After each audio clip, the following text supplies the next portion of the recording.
Hello everyone, how are you all? Hope you all are fine. I am Tejaswini here और आज मैं आपको बताने वाली हूँ class 12th history book first के most important subjective type questions. और ये सभी रिपीटेड क्वेश्चंस है जो कि बोर्ड एग्जाम में पूछे जाते हैं। सो इन क्वेश्चन के आंसर आप डेफिनेटली प्रिपेयर करके जाएं। सो स्टार्ट करते हैं without any delay. Question first है जो कि चैप्टर फर्स्ट से है। हड़प्पा निवासियों की आर्थिक गतिविधियों के बारे में लिखिए। यानी कि हड़प्पा के लोग क्या क्या इकोनॉमिकल एक्टिविटीज़ करते थे, जैसे कि एग्रीकल्चर, क्राफ्ट प्रोडक्शन। तो इसके बारे में आपको इसमें लिखना है। क्वेश्चन नंबर सेकंड है कि किन संकेतों से पता चलता है कि हड़प्पा के लोग कृषि करते थे। यानी कि ऐसे क्या क्या हिंट्स है जिससे पता चलता है कि वहाँ के लोग एग्रीकल्चर करते थे या खेती करते थे। क्वेश्चन 3 है पुरातत्वविद ने कैसे पता किया कि हड़प्पा में सामाजिक आर्थिक भिन्नताएं पाई जाती थी। यानी कि आर्कोलॉजिस्ट ने कैसे पता किया कि वहाँ पे सोशो इकोनॉमिकल डिफरेंस पाया जाता है। यानी कि वहाँ पे पिरामिड्स के बारे में उन्होंने देखा। तो ये सारी चीज़ें के बारे में आपको इसमें लिखना है, लग्जरीज के बारे में वो। क्वेश्चन नंबर 4 है पुरातत्वविद शिल्प उत्पादन केंद्र की पहचान कैसे करते थे। यानी कि आर्कोलॉजिस्ट ने कैसे आइडेंटिफाई किया कि वहाँ पे क्राफ्ट प्रोडक्शंस किया जाता था। क्वेश्चन 5 है कि हड़प्पा सभ्यता के गृह स्थापत्य की विशेषताएं लिखें। यानी कि हड़प्पा सभ्यता में होम आर्किटेक्चर के फीचर्स क्या क्या हैं। इसके अलावा है हड़प्पा सभ्यता के जल निकास प्रणाली और विशाल स्नानागार की विशेषताएं लिखिए। इसमें आपको ग्रेट बाथ और जो ड्रेनेज सिस्टम है उसके फीचर्स आपको इसमें लिखने हैं, इसकी विशेषताएं लिखनी है। क्वेश्चन 7 है मोहनजोदड़ो की नियोजित शहरी केंद्र की विशेषताएं बताएं। यानी कि जो दुर्ग है और जो निचला शहर है उनकी विशेषताएं आपको इसमें बताना है। मतलब ये तीनों जो क्वेश्चन है एक जैसे ही हैं, मतलब क्वेश्चन चेंज कर देते हैं लेकिन आपको आंसर वही लिखना है। इसके अलावा है हड़प्पा सभ्यता के पतन के कारण लिखें। यानी कि ऐसे क्या क्या फैक्टर्स थे या कि ऐसे क्या क्या रीज़न थे जिसकी वजह से हड़प्पा जो है वो डिक्लाइन हो गया या डिस्ट्रॉय हो गया। इसके अलावा है कि जॉन मार्शल कौन थे और उन्होंने किस प्रकार जो है हड़प्पा सभ्यता की खोज में योगदान दिया। मतलब इसमें जॉन मार्शल के रोल के बारे में आपको लिखना है। इसके अलावा है कि शिल्पकारिता क्या है, मतलब आर्ट एंड क्राफ्ट क्या है, इसमें क्या क्या क्रिया की जाती है। यानी कि पूरा उसका आपको एक टॉपिक है शिल्पकारिता का, कुछ उसको आपको अच्छे से पढ़ के जाना है कि यानी कि शिल्पकारिता में क्या क्या प्रोसेस इन्वॉल्व होती है। क्वेश्चन नंबर 11 मौर्य साम्राज्य के प्रशासन की प्रमुख विशेषताएं लिखें। यानी कि जो मौर्य साम्राज्य था, मौर्य एम्पायर था, उनके एडमिनिस्ट्रेशन की स्पेशलिटीज आपको लिखनी है। क्वेश्चन 12 में है कि मौर्य साम्राज्य की आर्थिक एवं राजनीतिक उपलब्धियां के बारे में वर्णन करें। यानी कि जो मौर्य साम्राज्य था उसके इकोनॉमिक और पॉलिटिकल अचीवमेंट्स क्या क्या थे। नेक्स्ट क्वेश्चन है 6ठी शताब्दी से 4ठी शताब्दी ईसा पूर्व के बीच मगध सबसे शक्तिशाली महाजनपद बन गया कैसे। और ये सबसे इम्पोर्टेंट क्वेश्चन है जो कि हर बार रिपीट होता है कि मगध सबसे शक्तिशाली महाजनपद क्यों बन गया या कैसे बन गया। सो आप इसको अच्छे से प्रिपेयर करके जाएं। नेक्स्ट क्वेश्चन है मौर्य साम्राज्य की जानकारी के प्रमुख स्रोतों के विस्तार से बताइए। यानी कि हमें कैसे पता चलता है, मेन सोर्स क्या क्या हैं जिससे हमें जानकारी इन्फॉर्मेशन पता चलती है अबाउट मौर्य एम्पायर्स या मौर्य किंगडम्स। इसके अलावा है अशोक के थंब की प्रमुख विशेषताएं लिखिए। यानी कि इसमें आपको अशोक के जो थंब था उसकी विशेषताएं बतानी या फीचर्स बताने।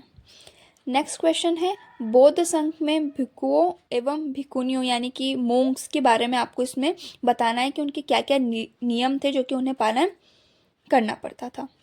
इसके अलावा है बौद्ध एवं जैन धर्म की शिक्षा एवं विशेषता के बारे में लिखिए। कभी कभी रिपीट हो जाता है क्वेश्चन कि बौद्ध धर्म, जैसे कि एक क्वेश्चन आ गया बौद्ध धर्म से रिलेटेड, दूसरा क्वेश्चन दे दिया आपको जैन धर्म से रिलेटेड कि क्या शिक्षाएं थी, क्या क्या इसकी विशेषताएं थी। तो इसको आप अच्छे से प्रिपेयर करके जाएं। और ये कई बार ऑप्शन में दे देते हैं, ऊपर बौद्ध धर्म का दे देते हैं और नीचे और में जैन धर्म का दे देते हैं। इसके अलावा है कि वैष्णववाद विचारधारा की 3 महत्वपूर्ण विशेषताएं बताइए कि इसके वैष्णववाद के क्या क्या फीचर्स होते हैं। इसके अलावा है प्राचीन भारतीय महाजनपदों की 3 प्रमुख विशेषताएं पर प्रकाश डालिए कि महाजनपद जो थे क्या होते थे, इसके बारे में आपको लिखना है इस क्वेश्चन में। नेक्स्ट क्वेश्चन है दक्षिण भारत में उभरे सरदारियों के बारे में कोई 3 तथ्य लिखिए। तो इसमें आपको जो सरदार हैं उनके बारे में लिखना है कि उनकी क्या क्या विशेषताएं होती हैं। नेक्स्ट क्वेश्चन 21, ये बहुत ही ज़्यादा इम्पॉर्टेंट है जो कि 8 मार्क्स का पूछा जाता है, तो आप इसको अच्छे से प्रिपेयर करके जाएं कि किस प्रकार महाभारत का समालोचनात्मक संस्करण एक अत्यंत महत्वाकांक्षी परियोजना मानी गई, स्पष्ट कीजिए। यानी कि महाभारत कैसे एक एम्बिशियस प्रोजेक्ट के रूप में जानी जाती है, तो इसके बारे में आपको पूरा लिखना है। नेक्स्ट क्वेश्चन 22, ब्राह्मणी पद्धति में स्त्रियों का गोत्र कैसे निर्धारित किया जाता था, सो इसके बारे में आपको लिखना है।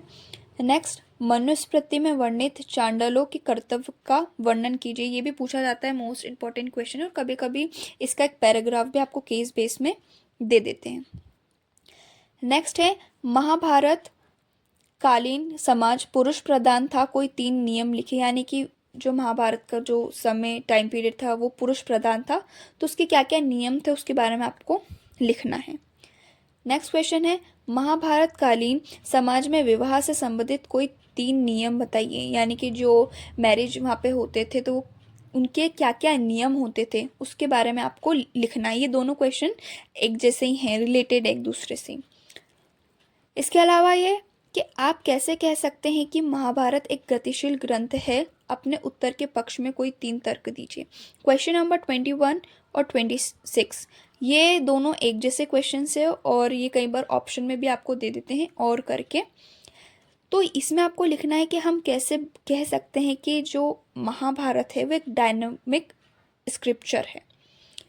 इसके अलावा 27 क्वेश्चन, वर्णित काल की जाति व्यवस्था की कोई 3 विशेषताएं लिखी। यानी कि कास्ट सिस्टम क्या होता था और उसके फीचर्स आपको इसके बारे में लिखना है।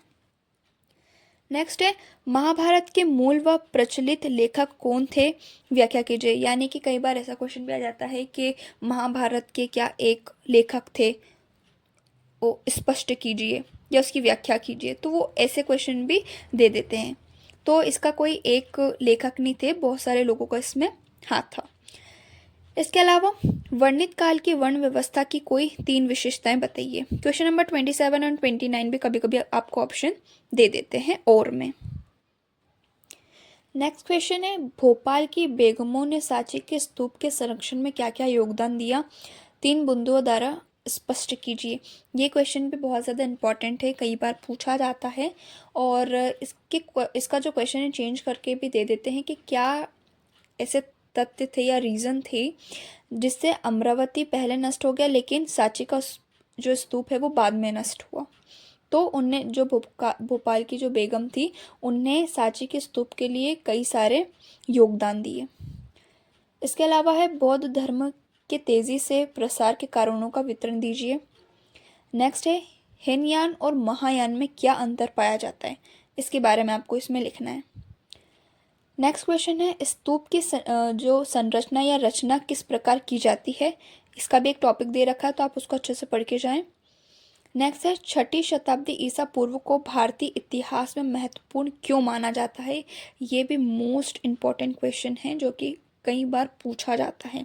क्वेश्चन नंबर 34 एंड 36, ये बहुत ज़्यादा इम्पॉर्टेंट है। स्तूप क्यों बनाए जाते थे, इनकी संरचना से संबंधित विशेषताएं इसमें लिखना है।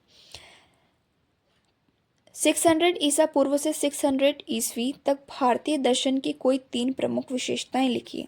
तो 34, 36 इसमें कुछ सेम पॉइंट्स हैं तो आपको इसको याद करना है। आई होप आपको इस वीडियो से बहुत हेल्प मिली होगी। Thanks for watching.